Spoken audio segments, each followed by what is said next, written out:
Assalamualaikum warahmatullahi wabarakatuh.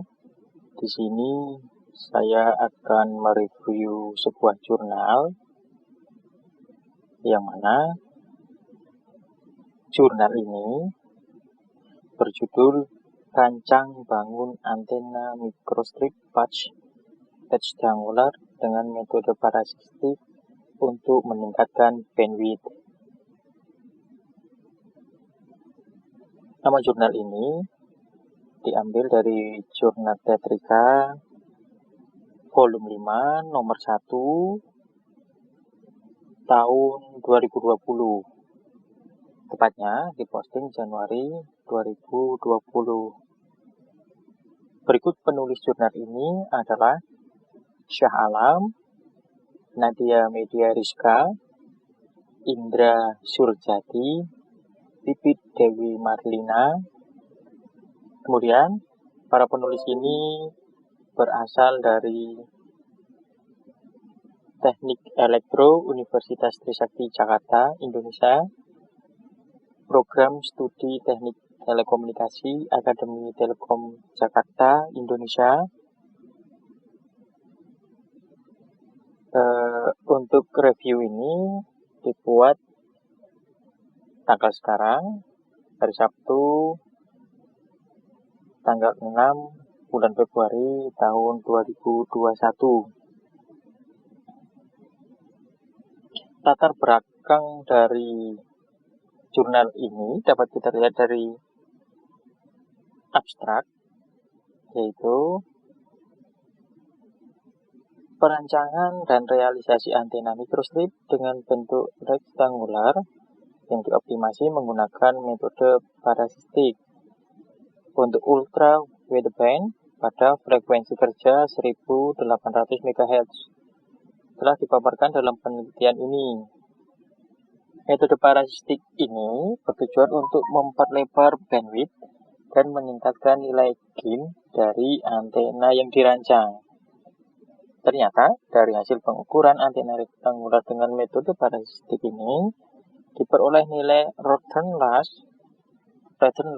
sebesar minus 12 dB, VSBR sebesar 1.679 pada frekuensi 1800 MHz.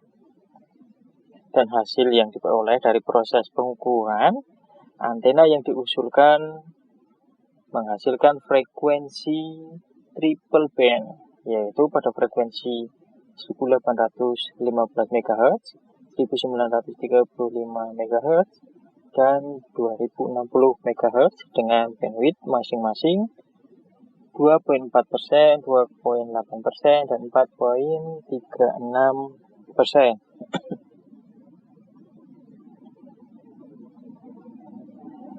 Dapat kita lihat di sini, di pendahuluan, kebutuhan masyarakat akan komunikasi nirkabel atau wireless belakangan ini semakin meningkat. Namun ketersediaan spektrum frekuensi berbanding terbalik dengan kebutuhan masyarakat. Untuk memenuhi kebutuhan tersebut, maka bandwidth yang dibutuhkan semakin tinggi. Salah satu solusi yang dapat digunakan adalah penggunaan ultra wideband.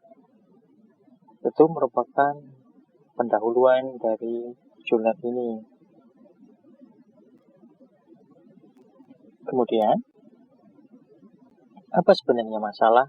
Kenapa jurnal ini dibuat? Pendahuluan bisa kita simpulkan menjadi sebuah permasalahan, yaitu kebutuhan masyarakat akan komunikasi nirkabel.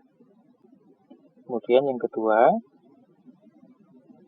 dapat kita lihat di sini, untuk mendukung perangkat UWB, maka diperlukan suatu antena yang memiliki karakteristik bandwidth yang sangat lebar. Minimnya interferensi menjadi salah satu keuntungan UWB. Hal ini dikarenakan informasi yang dikirimkan tersebut melalui spektrum yang lebar sehingga sinyal yang lebih stabil.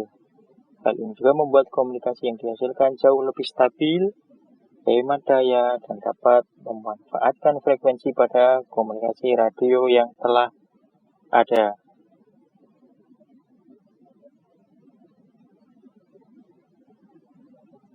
Kemudian, kita dapat lihat pada pendahuluan ini juga, apa sebenarnya antena microstrip. Antena microstrip adalah jenis antena dengan banyak keunggulan, sehingga banyak digunakan dalam berbagai komunikasi wireless, di antara bentuk yang kecil, kompak, dan sederhana. Akan tetapi, antena microstrip ini memiliki beberapa kekurangan.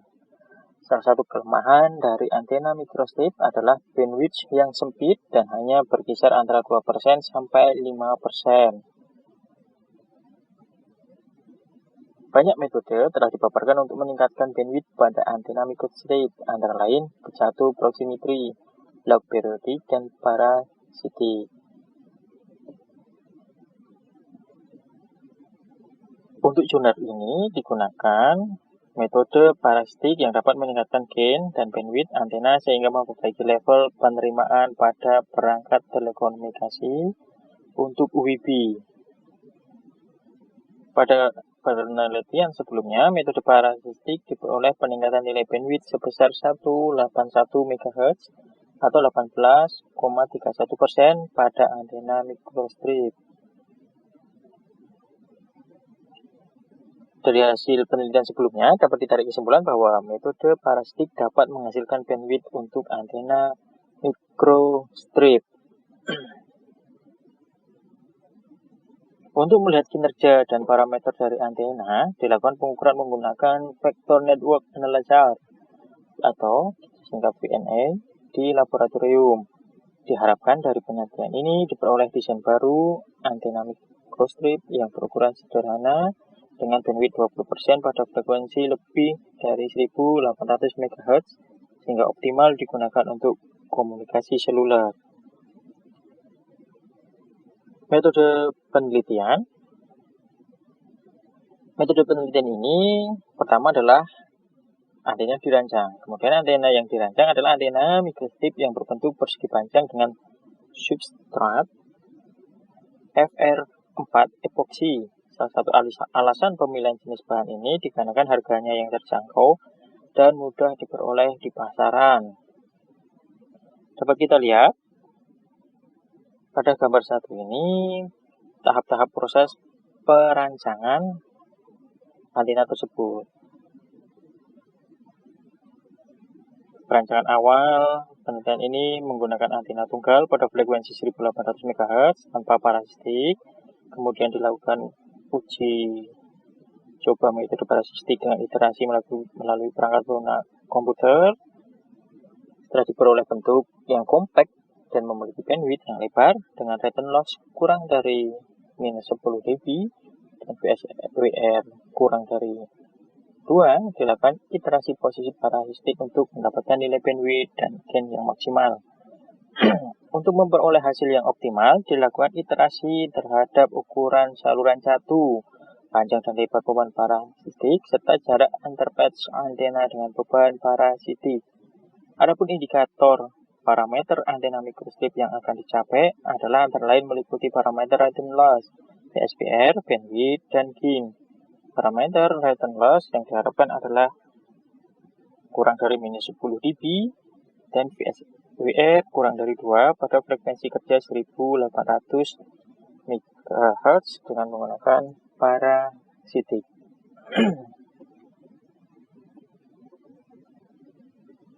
Antena yang sudah didesain kemudian difabrikasi menggunakan jenis bahan VR epoxy. Bahan ini merupakan bahan yang harganya terjangkau dan mudah diperoleh di pasaran. Setelah itu dilakukan pengukuran menggunakan VNA atau Vector Network Analyzer di laboratorium. Diharapkan penelitian ini diperoleh desain baru antena microstrip yang berukuran sederhana.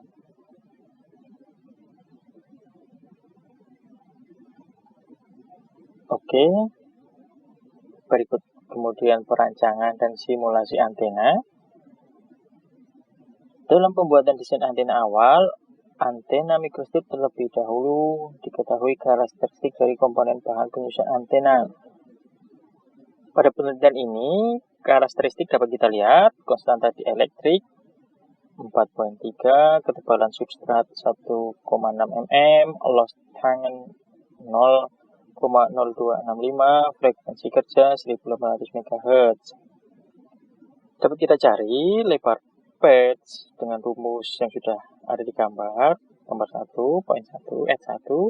sehingga diperoleh nilai W 51 mm atau lebar patch atau kita sebut width.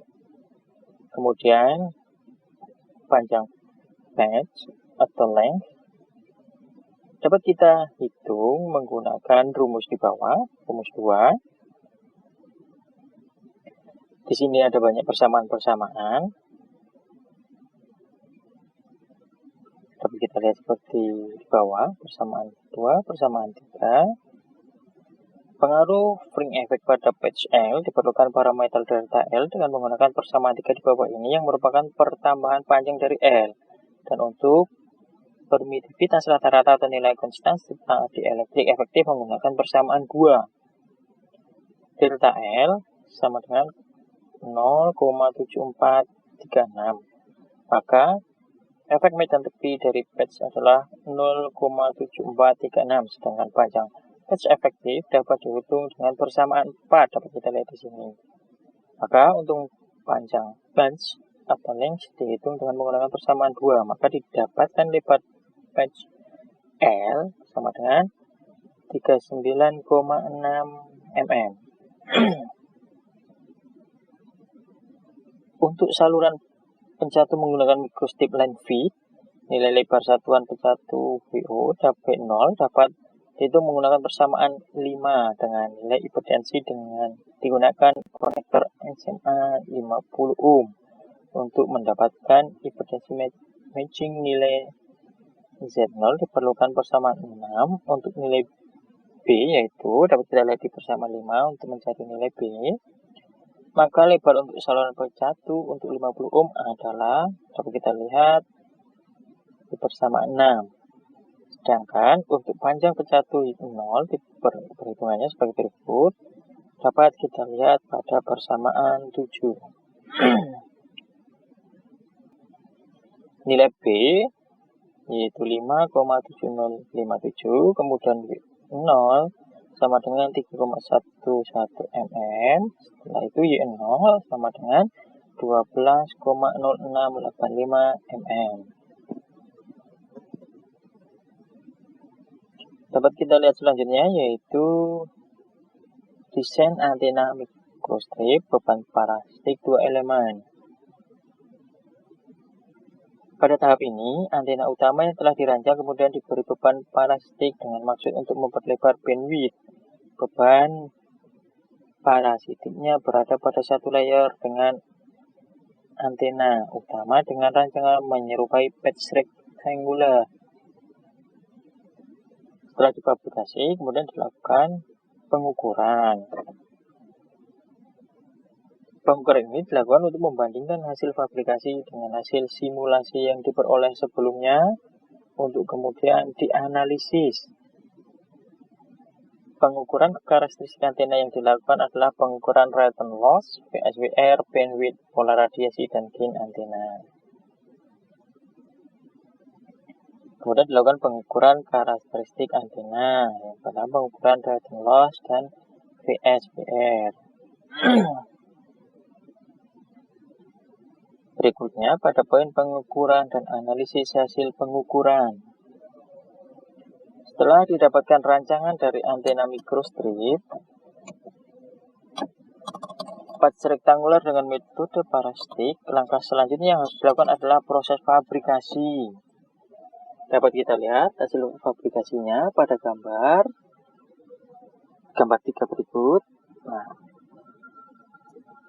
setelah antena difabrikasi, kemudian tahapan selanjutnya adalah pengukuran. Pengukuran dilakukan untuk membandingkan hasil fabrikasi dengan hasil simulasi yang diperoleh sebelumnya untuk kemudian dianalisis. Pengukuran karakteristik antena yang dilakukan adalah pengukuran radon loss, VSWR, bandwidth, pola radiasi, dan gain antena. Pengukuran karakteristik antena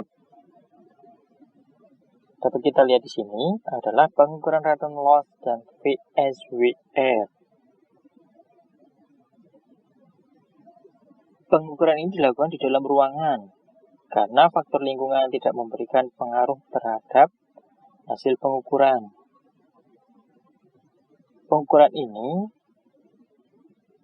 dapat diukur menggunakan alat ukur vector network analyzer. Antena yang akan diukur dihubungkan pada salah satu port pada vector network analyzer. Hasil pengukuran yang diuji berupa grafik radon loss dan VSWR dapat diamati pada gambar 4 dan pada gambar 5. Dari gambar 4 menunjukkan hasil pengukuran dari radon loss dapat dilihat nilai minus 15,35 dB pada frekuensi 1809 MHz. Sedangkan untuk frekuensi 1800 MHz, nilai radon loss adalah minus 12 dB.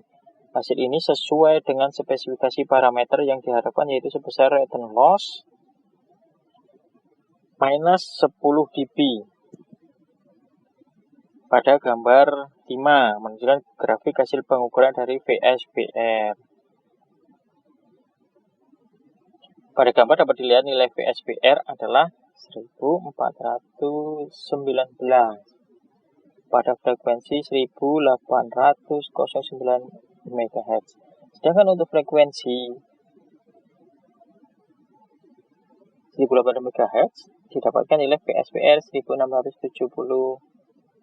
Hasil ini sesuai dengan spesifikasi parameter yang diharapkan, yang sebesar VSWR kurang dari 2. Langkah selanjutnya yaitu pengukuran gain. Pengujian dilakukan dengan alat spektrum analyzer dan analog signal generator. Gain dapat diketahui dengan mengetahui nilai daya pemancar, daya penerima, dan gain referensi antena acuan. Antena referensi yang digunakan mempunyai gain sebesar 9 dB yang seperti ditunjukkan pada tabel 1. Kemudian gain dapat kita hitung. Hasil pengukuran antena microstrip didapatkan gain sebesar 4,45 dB pada frekuensi 1800 MHz. Kemudian analisis hasil pengukuran. Hasil simulasi dan hasil pengukuran dilihat dari gambar 6 dan gambar 7 untuk grafik radon loss dan grafik VSWR memiliki pola yang sama antara pengukuran dengan simulasi. Namun, hasil pengukuran didapatkan hasil dengan bentuk triple band. Untuk hasil pengukuran dapat dilihat pada tabel 2 di bawah ini. Ini merupakan analisis hasil pengukurannya. Hasil pengukuran diperoleh hasil triple band dan dapat digunakan beberapa aplikasi telekomunikasi seperti pada frekuensi 18-15 MHz dapat digunakan untuk aplikasi Global System for Mobile Communication atau GSM atau untuk Digital Cellular System DCS. Pada frekuensi 1935 MHz dapat digunakan untuk aplikasi Personal Communication System PCS, dan pada frekuensi 206 MHz dapat digunakan untuk sistem bergerak untuk IMT 2000. Dari jurnal ini dapat diperoleh kesimpulan bahwa penelitian ini telah memaparkan dan berhasil merancang dan merealisasikan antena microstrip dengan menggunakan metode parasistik pada patch rektanguler yang bekerja pada frekuensi 1800 MHz dengan radon loss minus 12 dB dan nilai VSWR 1679 dengan gain sebesar 4,45 dB. Pada hasil pengukuran tidak diperoleh bandwidth yang lebar. Untuk ultra wideband, namun diperoleh frekuensi triple band dan masih dapat bekerja untuk aplikasi GSM dan DCS pada frekuensi 1815 MHz. Untuk CDMA dan VCS pada frekuensi 1935 MHz, serta untuk IMT 2000 pada frekuensi 2060 MHz. Inilah jurnal penelitian ini mendapatkan kesimpulan yang sangat baik. Mungkin cukup itu saja review jurnal ini. Terima kasih.